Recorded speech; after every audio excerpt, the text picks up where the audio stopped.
It's kind of like Hannah Montana. I think Hannah Montana had two two different lives. Like a group of people that thought this person is one thing, and another group of people that thought this person was another. Welcome to UAB Green and Told. I'm Greg Barry.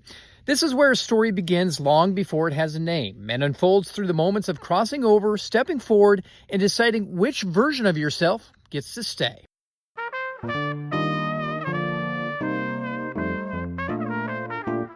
Before a stage, before auditions, before being seen, there was movement. New places, new accents, new rules. A childhood shaped by living in very different corners of the world, caught between cultures, Nnamdi Ngwe learned how to adapt. Before the spotlight, before the laughter found its audience, there was simply a young man trying to figure out which parts of himself could finally step into the open. Growing up, my sensibilities, my tastes, my humor, my everything. It was from this kind of living in very different places, formulating everything. Yeah. My brain, my outlook on the world was from living in very different places. So, You what know, were you like as a kid? good question. I've never thought about it. Um, I was. I wouldn't say I was like the goofy person I am today when it came to soccer and playing. Me and my brother, I have a twin brother, I'm bragging. We were first to practice, last to leave, all the time. I was fortunate enough to be like captain of the teams that I played for as well, so that's how I was seen by my teammates and stuff. But when it came to like other stuff, I kind of like I didn't want to be center of attention. I was fine being like, oh no, you guys be loud and everything, and I'll just be over here in the cut. But I would make friends and stuff a lot, always making friends and having a good time, but never, never center of attention, lights, camera, action on me. So it's interesting to think about it now. So, what position did you play in soccer on the pitch? Played up top as a forward and played out wide as well for as a winger for UAB. Um, So, were you a goal scorer? yeah, scoring goals. Got assists. Knock some people around too because I'm taller than the average player. So, how does a kid that is from all over the world wind up in Birmingham, Alabama? You know what? You know what? My brother and I, like I said, we're twins. We were fortunate enough to get to have teams interested in us when it was time for recruiting and picking a school. We didn't go on any like recruiting trips. The coaches would come to our home, and I remember saying to my brother that like we're just gonna pick the person who's nicest to our mom, and we're mama's boys. And Coach Gedman from UAB came over, and he was just very polite, had good vibes, was super nice and respectful. And we were like, that's the guy. And also we wanted to stay in the South because soccer's an outdoor sport, news flash. And so we wanted to stay in a warm climate that wasn't in Texas and the best school. So UAB checked those boxes. So, had you ever been to Alabama? Not for one second. Not for one second. Had never set foot in the state. Our first time in the state was coming in to find our dorms on campus. What was that like? I mean, sight unseen. Here you are on campus now checking out your dorm. And also we drove. I think that was our first road trip, without parents, without nothing. It was just the two of us. We're like, all right, see you, Texas. We drove across from Texas, Louisiana, Mississippi to Alabama. Getting there was a surprise of like how cozy it felt, right? Because it wasn't like this huge, massive metropolis. And the Southern hospitality, Texas is Texas. Southern hospitality in Alabama and in Birmingham, especially on campus, was just like so amazing and welcoming immediately. So we just had a great time, and it felt like a nice warm blanket of welcome when we got there. You majored in communication studies. hmm How was the balancing act between class work and then practices and games? hmm it 100% was like having two jobs, Yeah. and very thankful that I had a scholarship to be able to like focus on both because I definitely had to be present for classes and stuff to be able to retain things for me the way my brain works. I remember towards the end being actually realizing and being like, oh, I'm thankful that I had this scholarship because if I had to do another job to be able to survive, it would have been tougher for me. Because like I mentioned earlier, I'm naturally instinctively a first to practice, last to leave guy when it came to playing soccer. So, and that's what I love, to this day. So I was able to do that and focus on that, and then also be present for classes and get the best out of it, and not just waste my time there. And also, you have to pass the classes to be able to play anyway. So that was good motivation as well. What was the goal with that comp studies degree? It was secretly to do what I'm doing now. No kidding. Because yeah, I didn't know. When coming to school, I didn't know what I wanted to do outside of playing. I didn't really know what the options were. But I secretly was like, I wanted to be in entertainment, but I didn't know the pathways to it. So when I got there, my major at first declared was, I think it's called general studies, I think something like that, Mhm. where it's just kind of like you just take classes. And then somebody mentioned that it's like TV was a path in communications. And so I kind of like was like, all right, I'm gonna dip my toe in that. And I just had a great time, met some really awesome professors and fellow students, but still wouldn't admit openly that was like something I wanted to do. I just kind of took the classes and did it. And I remember there was a one of the classes I took, I forget the actual name of it, but it was like learning stuff about cameras. It was a small class, and I was still kind of like, feeling things out, being a bit reserved, and they needed somebody to host a fake show for the class. And I was a big fan of like the late night talk shows, like, Yeah. Conan O'Brien and that kind of thing. Nobody wanted to, and I remember just being like, I'll do it. And I just remembered the monologues and jokes from Conan O'Brien and everything the night before, and would just stand in front of everybody and do it in front of camera. The reaction was great, and it was like having my own show in that class that nobody was ever going to see, and I loved it, and that was like a nice little push, little nod of like, okay, this is something you could do. Was that difficult? Because you had mentioned that you didn't necessarily like being the center of attention growing up, and here you are now, boom, the spotlight on that scenario Yeah, is on you, even if it was just a yeah, small class. yeah, yeah. It was the very first time doing it. Lights are on. You can't really see, even though it wasn't a huge class, you can't really see the reaction, but you can like kind of feel the energy of people responding positively. And it was like I remember just feeling like, oh, okay, cool. This is because of the validation, the positive response immediately, I really started to take to it. It's a natural high, it's a natural rush. Mm-hmm. Oh yeah, there's nothing like a live audience. Nothing like a live audience. It's the best. So you graduate with a degree in comp studies Mm-hmm. after playing soccer for the Blazers. Mm-hmm. What was next? Because here at this point, I mean, I don't think you had acted. You really haven't performed a whole lot. So so naturally, I went to Enterprise Rent a Car, and started renting cars. They they had I think I don't know if it's like a job fair on campus. It probably was, and they had like these really charismatic people come to the job fair. And yeah, I jumped on with Enterprise Rent a Car, and then I knew this entertainment thing was in the back of my head. I knew I had to go somewhere with the Enterprise. I knew with Enterprise I could transfer to another city and Sure. state. So I did that. I started working downtown in Birmingham for a couple months. And then I was like, oh, Denver, Colorado.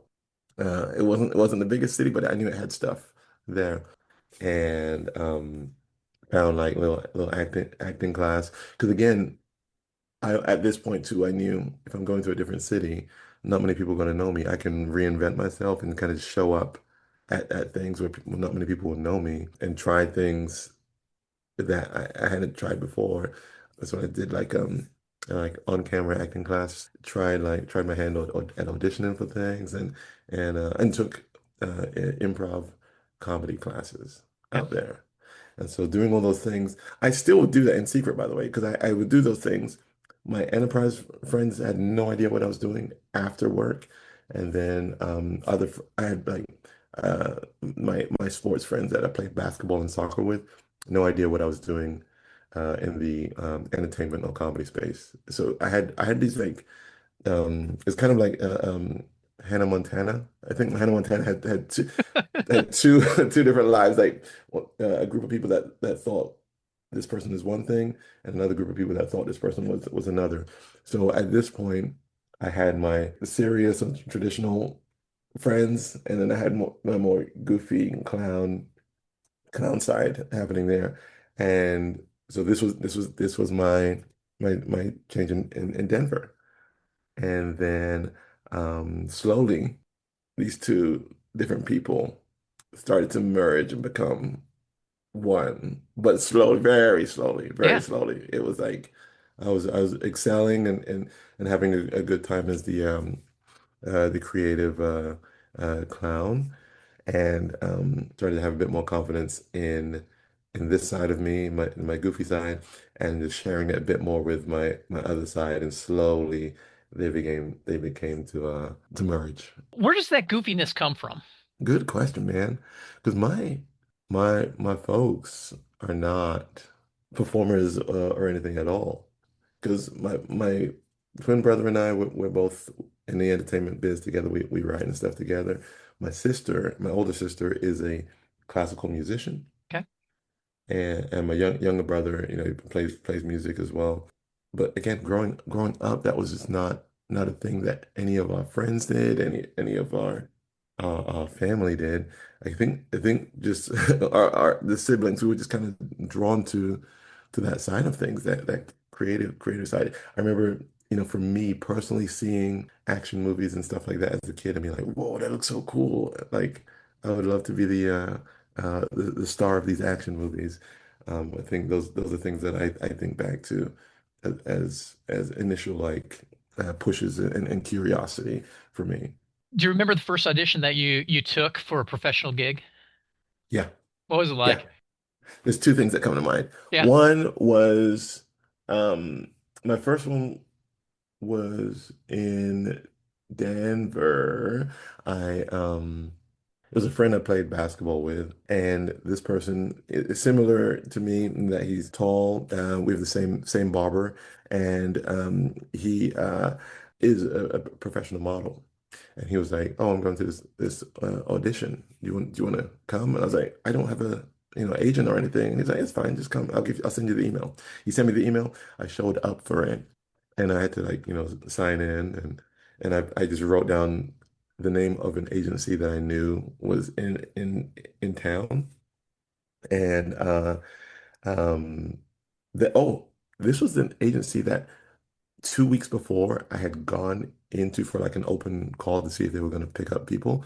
And I went in with like my little Polaroids. It wasn't real professional headshots. I went in, and when it was my time to go in, they looked at me and were like, no, we've got your type already. See ya." And I was just like, is this how the industry is? And I left. So that's who I wrote down as my agents just to get into this audition. Yeah. And then at this point, I'd been doing a bit of like improv and on camera stuff. So I was a bit more confident in myself.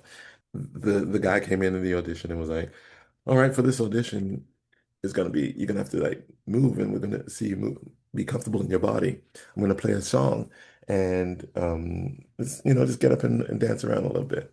And so he played the song, and I look around the room, and it's all very much like Abercrombie and Fitch guys. And so none of them were comfortable moving. And I kind of looked around like, I'll do it. I don't care. And so they played the music, and I got up, I grooved a little bit. I danced, had a good time.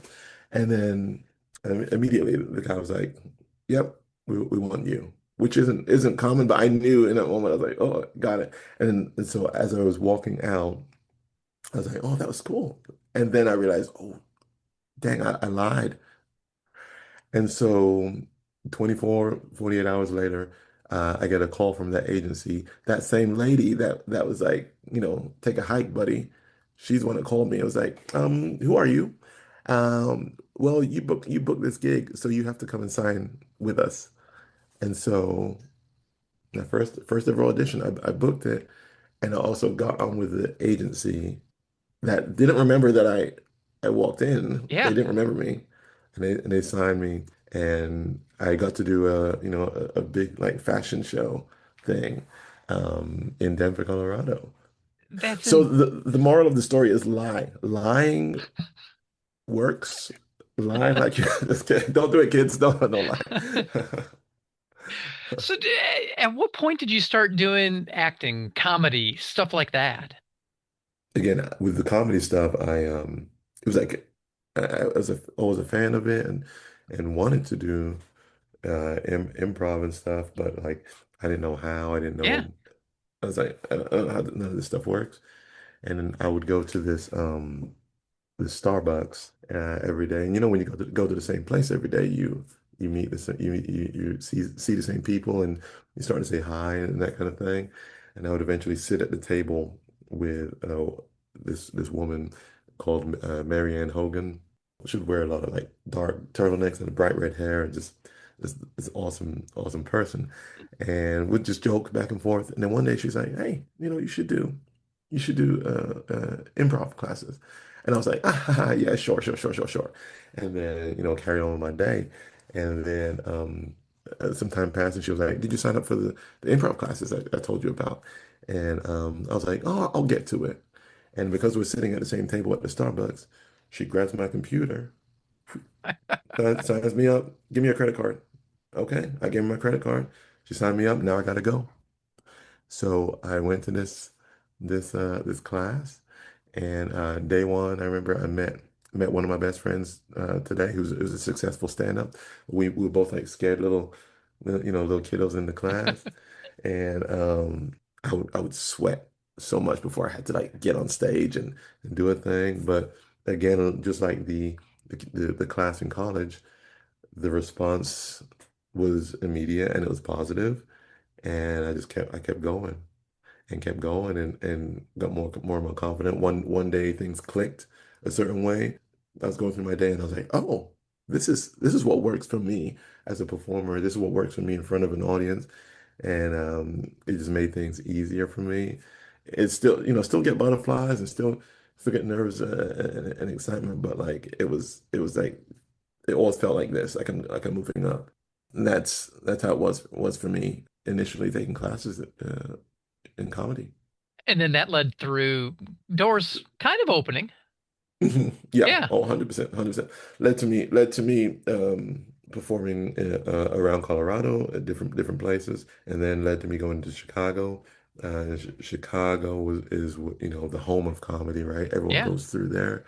Got to perform live, got to tour internationally, that's when I started writing more with my brother, doing more on camera stuff like commercials and shows there in town, and then doing other things like stand up and storytelling and more serious stuff. And then that led me to here in LA where I'm at now, writing in late night writing for kids shows and use all my experiences to to help me as a writer and a performer on camera and on stage. So I still do all those things because I love it so much. Writing for late night, writing for Hmm. kids shows, not the same thing. Not at Drastically all. different. Not How at do you all. how do Not you separate? not at all. They're two very different mindsets. Uh, Especially like with late night. One of the big things was like consuming the news, which, as an adult, it's not all great stuff at all. Most of it's bad. And having to spin it into a broad punchline is isn't the easiest thing. But, like I mentioned with the college classes, I was always watching like those late night shows. So I've been studying for this job that I got years later Yeah. without even knowing it. I just being a fan of all this stuff. I was preparing myself for a job that I got down the road. So thankfully, being a fan of it, I knew how to craft jokes without taking taking classes for that thing specifically. I just knew as a fan. So that was helpful, but it was tough looking for bad news to turn into good good jokes.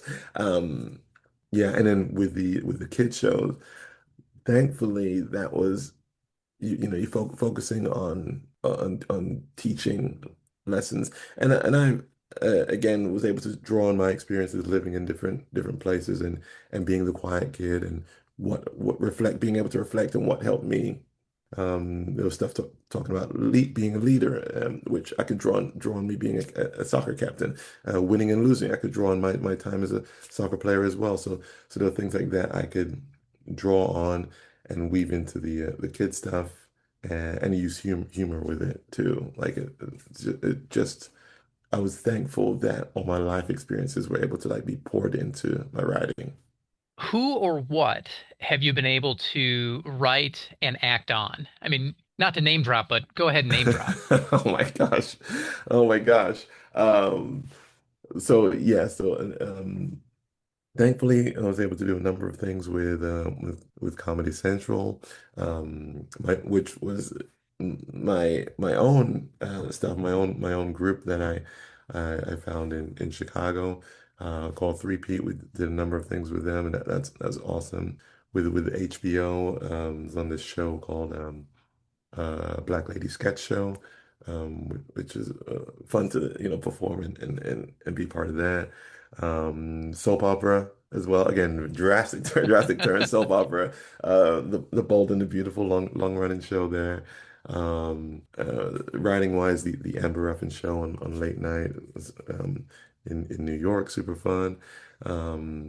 Kid shows is Blippy, which is a fun kid show. And then Tab Time as well, another kids show that I write for. And we've been fortunate enough to win and be nominated for Emmys and stuff, which has been really cool and again unexpected, but it's awesome to be able to have people respond positively to the work we do. And out of all of that, I think perhaps the thing that people may recognize you for is a little social media thing that you do on TikTok. And this isn't something that's years and years and years in the making, because if I'm not mistaken, you just kind of started it.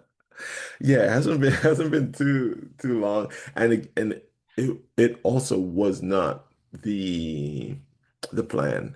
Yeah. I just have a lot of like crazy in my head, a lot of silly ideas, and I have this extra room at home where nobody can see what I'm doing, and so I was just like, let me just turn on the camera and goof around. Oh, I think that's funny. Let me just throw it up online, and much like I get this. It seems to be a theme here. When I get positive response to a thing, I do it more. So that's how it happened. It was not the plan at all. I can say I wasn't even crazy about social media like that. It's truly because I just had silly ideas I just had to get out. I was like, oh, let me just get it out and put it on my phone. And I posted it, and people responded, and then I do it again and again. And then my friends too, when you're friends with a lot of performers, they would encourage and also like give me like props and wigs and ideas and things that I can work into these bits. I mean, I was able to figure out like a way to do it around my crazy schedule. So there's no pressure on me to be perfect, anything other than like, I think this is funny. If anyone else enjoys it, great. If not, okay, I'll carry on.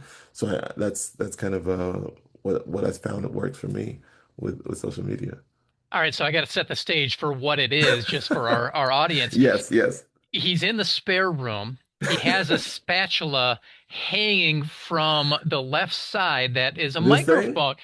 this That's thing, that's the thing. this. Changes wigs, and then you spoof songs, Songs, opens. TV Yeah. shows, yeah. Yeah, and these are all I these are all things that I'm a fan of so many different things. So and that's definitely from growing up in a bunch of different places. So like when it comes to music, it's pop music, it's country music, it's R&B, it's hip hop, it's soul, jazz, classical, what contemporary, whatever. I love all kinds of music. I'm a fan of music. So, picking the songs to play with and spoof and it's just a wide range, a wide catalog, and I like to like highlight the writers and producers and directors of these songs and music videos Yep. in my fun little way to also remind folks too that there's a lot more than just the singer when it comes to a song. Much like in a TV show, hello, there's the writers too that that are Yep. involved in that thing too, and that expanded into the old CD commercials for CDs and songs where we would get to see a bunch of artists in a short little 30-second window. I like to play with those and the TV show openings are from again, it's just a bunch of different awesome TV shows that had and have similarities, and I like to like play with those and remind myself and other folks how awesome they The first one you spoofed, if I'm not mistaken, Missy Elliott. are. Yeah, Missy Elliott. There, again, just a fan because I mean she is a big personality too, Yeah. and we play with the visual stuff, and those visual things are ones that we all remember, and even if you don't remember it, it's just fun to watch or be like pique your interest and check out some more. When during this social media TikTok, I'm going to call it a sensation, did Mm. you realize you had kind of a hit, something that people would enjoy? You know what? Because I'm fortunate enough to travel to and perform all over the place. I started getting recognized for that specifically. Like I mentioned, I've done TV stuff and everything before, but people stop me and kind of recognize in the most random places, a park in Atlanta, in the airports, on my way into a show, a Broadway show in New York. People will recognize, and I'm like, oh, okay.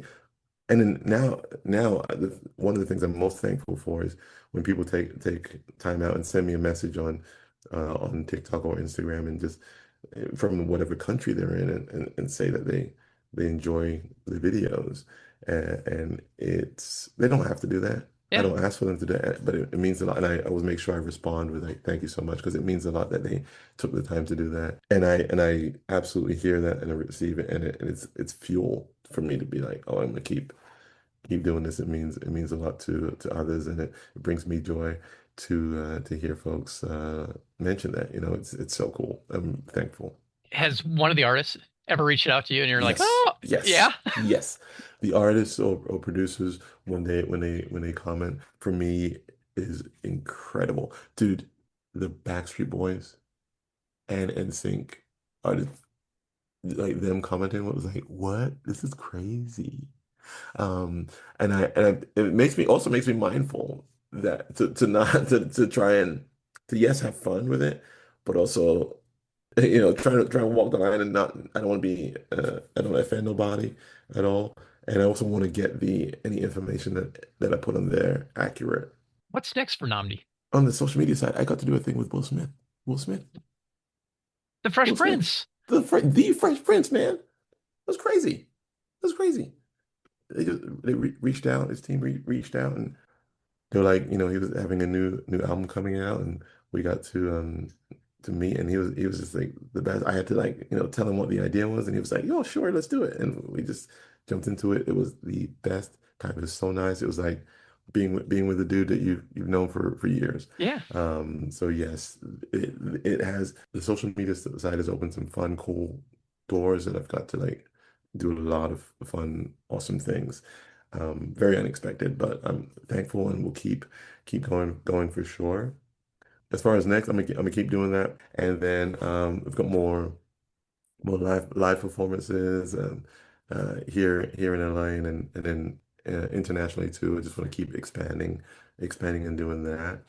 And then on the writing side and on camera side, we've got some shows and stuff that recently just kind of finished filming a fun game show kind of thing that hopefully will be dropping in the next couple of months, and short film that we're cooking up. So there's lots of things in the work. I don't sleep. I don't sleep, man. I'm always up to something for sure.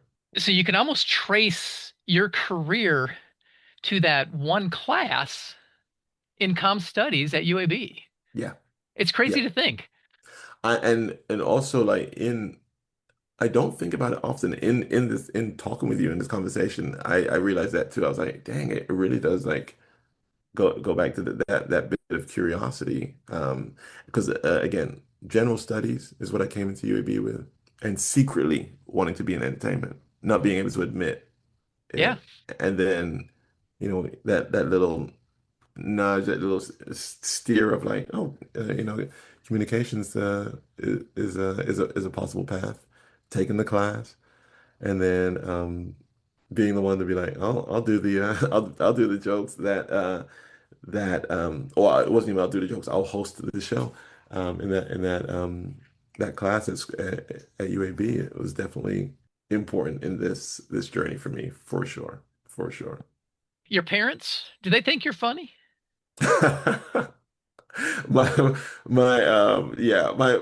mom does for sure. Well, she definitely gives me she gives me laughs on the phone when we check in, and she's always gives me extra laughs, and even if it's mid sentence and I haven't got to the punchline yet, she'll laugh at what I'm trying to say. So she's the best audience member I could ask for. Great validation from moms. You Yes, can't beat them. exactly. That's all I need. That's all I need. Mom's laughs and I'm good. Nnamdi Ngwe is an actor and entertainer, a 2004 communication studies graduate, and someone whose journey reminds us that creativity often grows in the spaces between the worlds. I want to leave us with Nnamdi's own words on what it means to be a Blazer. Since Birmingham, I've moved to Denver, to Chicago, to LA. It is a place that is home for me. Being a Blazer is being home. I come back. I go out of the way to make sure I come back to town and just be in that city that has done so much for me and still does so much for me. And also, we didn't even talk about the food in Birmingham. It is fantastic. Take it from someone that's been all over the world. It's a fantastic place for food. But being a Blazer is being welcoming. It's and it's being home. I love it so much and always will.